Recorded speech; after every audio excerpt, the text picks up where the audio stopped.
Ladies, there's a new housewife in town. ABC's Desperate Housewives. The showdown begins Sunday, September 26th on ABC.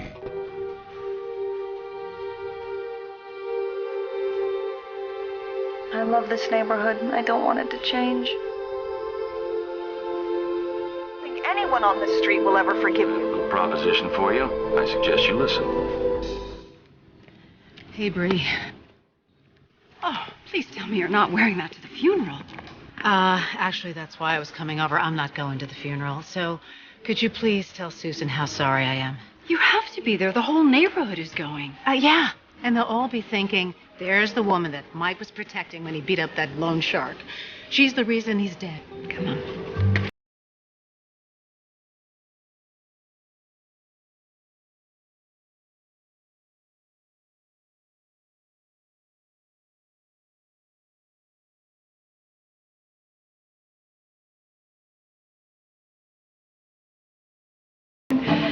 As you can see, I'm on my way to his funeral. Actually, we already made an arrest in that case. Thank God. I'm here on an unrelated matter. It's a missing persons investigation. Oh? Yeah, I'd like you to come down and answer some questions. Now? Please.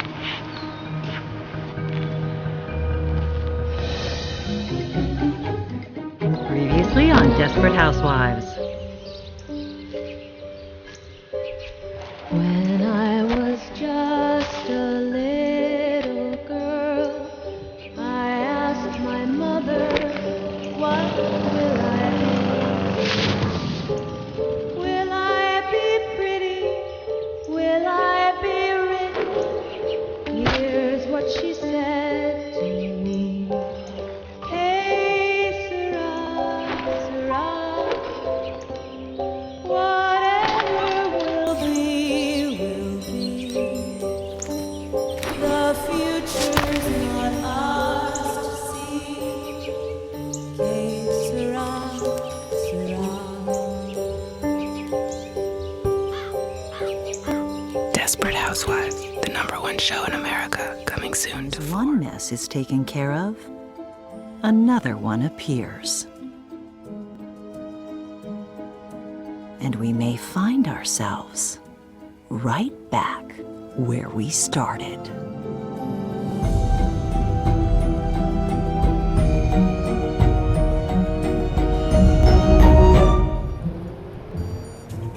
In our neighborhood, there are people we see every day. And every day, we take them for granted. As we go about our lives, we may be busy with a mundane task and miss one another completely. Or we might give a polite wave, only to return to what we were doing. One minute we're spending time with a loved one, and the next we're wrapped up in our work, or preoccupied with our own problems.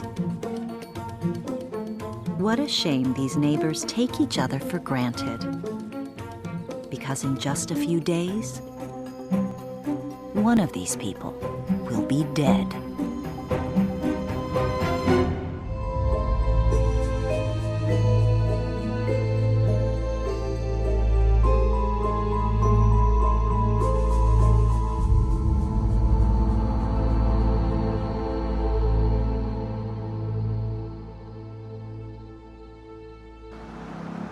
One more thing.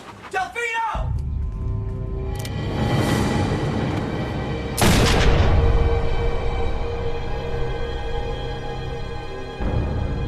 We all take the gift of life for granted. We all take the gift of life for granted. If only we could slow things down. I'm Mike Delfino. I just started renting the Sims house next door. Susan Meyer, I live across the street. What you doing? Locked myself out. Naked. So how are you? I've never seen you look so beautiful. He said I'm pregnant.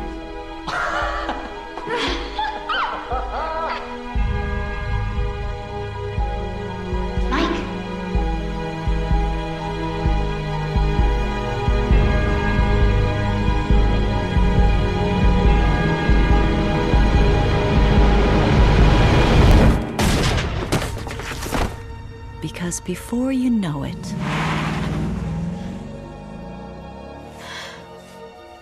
the gift is gone. Mike! Mike! Oh, God. Mike! No, no! Mike! No! No! No!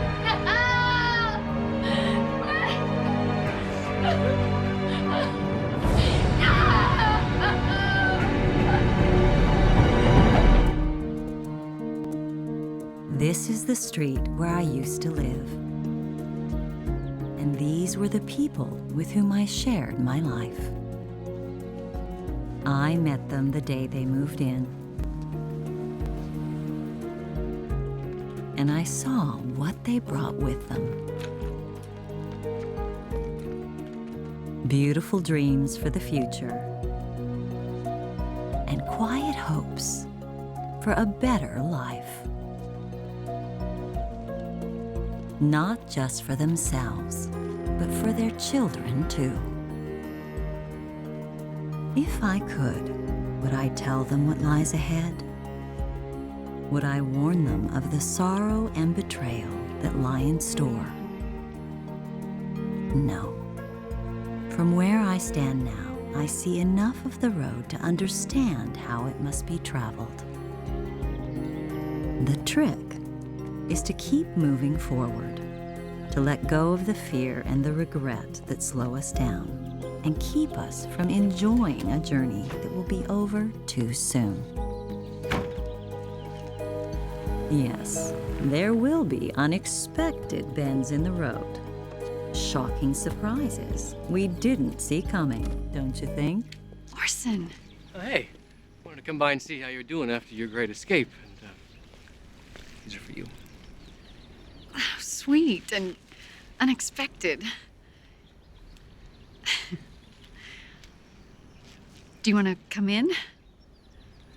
I'd love to.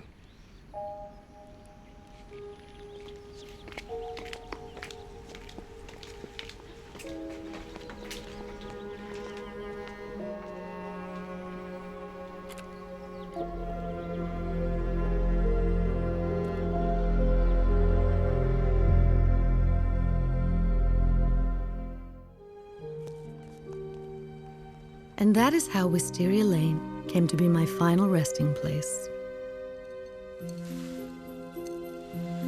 My ashes were spread over grass I had once walked on, beneath trees that had once given me shade, on top of roses I once admired, and beside fences I once gossiped over.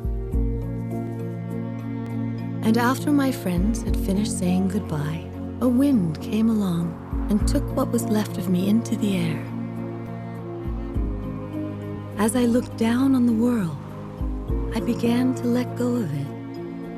I let go of white picket fences and cars and driveways, coffee cups and vacuum cleaners. I let go of all those things which seem so ordinary, but when you put them together, they make up a life. A life that really was one of a kind. I'll tell you something. It's not hard to die when you know you have lived. And I did. Oh, how I lived.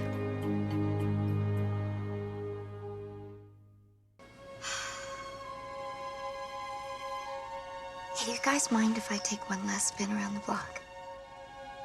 Go for it.